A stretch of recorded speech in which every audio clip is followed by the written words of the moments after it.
So guys as you can see পেছনে সব রাশিয়ানরা সবাই একসাথে মজা করছে ভিক্টোরিয়া মেমোরিয়ালে এখন বর্তমানে আমাদের অবস্থান।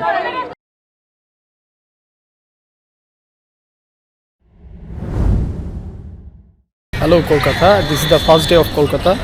আর রাইট নাও আমরা যাচ্ছি ভিক্টোরিয়া মেমোরিয়ালে, এখান থেকে প্রায় 1 কিলোমিটার দূরে হবে maybe.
So we are in Victoria Memorial right now. আর এখানে যেটা আপনারা ভিক্টোরিয়া মেমোরিয়ালের স্তম্ভ দেখতে পাচ্ছেন, এটা হলো মার্বেল পাথর দিয়ে নির্মিত। আর যেটা ইমারতটা লর্ড কার্জন 1906 সাল থেকে 1921 সালে নির্মাণ করছিল। আর এটার খরচ পড়ছিল তখনকার 1,05,000 টাকা মেবি প্রায়।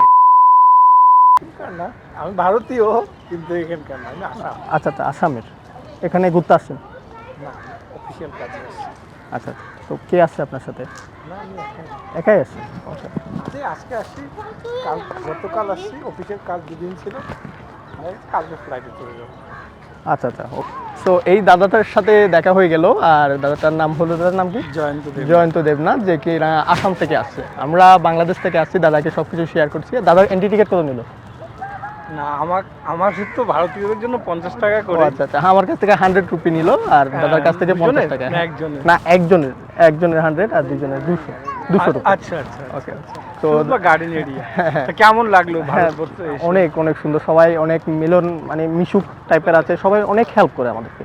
আমরা কোনো কিছু বলতে না পারলে সবাই কিন্তু বুঝতে চেষ্টা করে, মানে শুনতে চায় মানুষের। পশ্চিমবঙ্গে তো বাংলাই বলছে। হ্যাঁ, সবাই বাঙালি। না, যদি এখন তুমি ধরো কোন জায়গায় হিন্দি বলতে, আমি যাব, আমি কেদারনাথে যাব। আসলে আমরা কেদারনাথে উদ্দেশ্যেই আসছি। আচ্ছা আচ্ছা, খুব ভালো খুব ভালো। তো আমার ভাই অলরেডি কেদারনাথে আছে। আচ্ছা, তো আপনি যাবেন না? না, আমি যাচ্ছি না। আচ্ছা আচ্ছা। তো দাদা, গত মাসে আমি কাশ্মীর, জম্মু কাশ্মীর এসব ঘুরে আসলাম। আচ্ছা, লাস্ট 1 মাস আগে। ওকে ওকে ওকে। আচ্ছা, কাশ্মীরে গেছেন? হ্যাঁ, এই তো। দাদা হলো ফ্রিকোয়েন্ট ট্রাভেলার, যা বুঝতেছি যে অনেক ফ্রিকোয়েন্ট ট্রাভেল করতে পছন্দ করে। ঠিক আছে দাদা, আশীর্বাদ করবেন দাদা আমাকে, আপনার সাথে পরিচয় হয়ে ভালো লাগবে। Thank you. এটাই করি।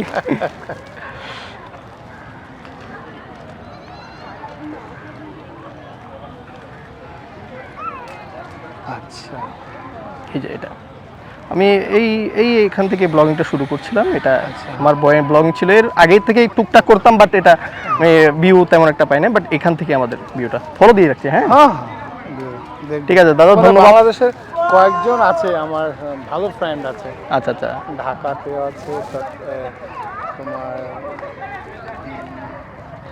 মানে ওখানকার ভালো ইন্টেলেকচুয়াল লোকের সাথে আমার পরিচয় আছে। আচ্ছা আচ্ছা, আমার আত্মীয় স্বজনরাও আছে কিন্তু। আচ্ছা আচ্ছা, ঠিক আছে। আত্মীয় স্বজন আমার এখানেও দাদা আছে, জামালপুরে আছে। আমার একটা দাদা আছে এখানে, ওই নদিয়াতে। এটা অনেক দূরে আসলে, ওদের বাসাতে উঠে নেই আমরা এখানে।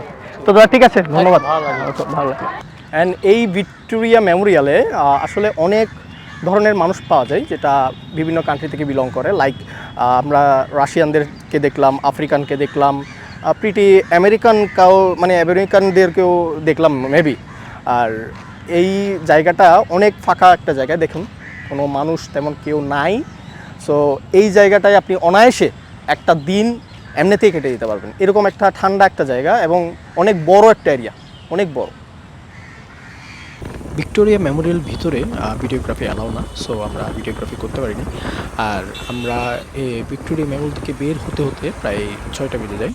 আর নেক্সট ডেস্টিনেশন আমরা সিলেক্ট করি, সেটা হলো ইন্ডিয়ান কফি হাউস।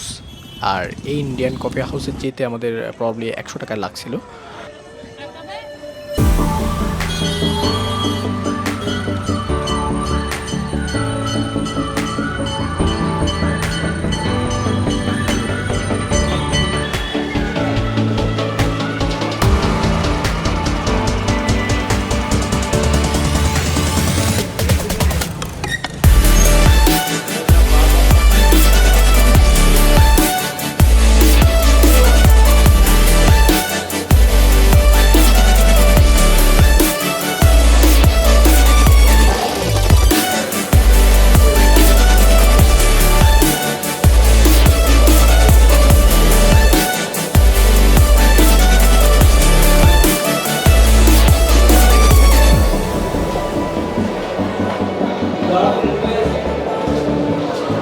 এটা হলো 147 বছরের পুরনো কফি হাউস।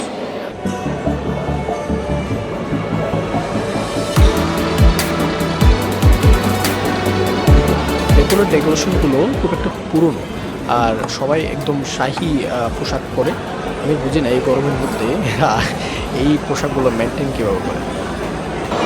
এখন আমি যে জায়গায় আসলাম এটা হলো অ্যালবার্ট হল, যেটা আমরা বর্তমানে কফি হাউস নামে চিনি। আর এই কফি হাউসটি 147 বছর পুরনো কফি হাউস।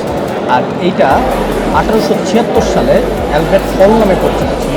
কালের ভিতর বিবর্তনে ব্রিটিশরা এই অ্যালবার্ট হলকে কফি হাউস নামে সম্বোধন করে। আর বেসিক্যালি এই কফি হাউসের কাস্টমার ছিল সত্যজিৎ রায়, আর রবীন্দ্রনাথ ঠাকুর, আর হলো নির্মল সেন অ্যান্ড আমাদের প্রিয় গীতিকার মান্না দে, যে কফি হাউস গানটা লিখেছিল। আর এইখানে সবাই এরকম শাহী পোশাক পরে, যেটা আসলে দেখতে অনেক আজব মনে হয়। আমরা চটপট করে খাওয়া দাওয়ার অর্ডার দিয়ে দিলাম। একটা ভেজ মোমো নিলাম আর 2টা কফি, আর সাথে এক বোতল পানি নিলাম। ইন্ডিয়ান কফি হাউসের খাবার দাবার আমার কাছে অ্যাজ ইউজুয়াল মনে হয়েছিল। দামটা প্রবলি একটু বেশি, আর সবাই একটু শাহী পোশাক পরে। আর ইন্ডিয়ান কফি হাউসের পাশে একটা বই পাড়া রয়েছে, এবং ওই বই পাড়াতে আপনি সকল প্রকার বই পেয়ে যাবেন। বলা যায় যে এই বই পাড়াতে যদি কোনো বই খুঁজে না পান, তাহলে কলকাতার কোনো একটা জায়গাতেও আপনি বইটা খুঁজে পাবেন না।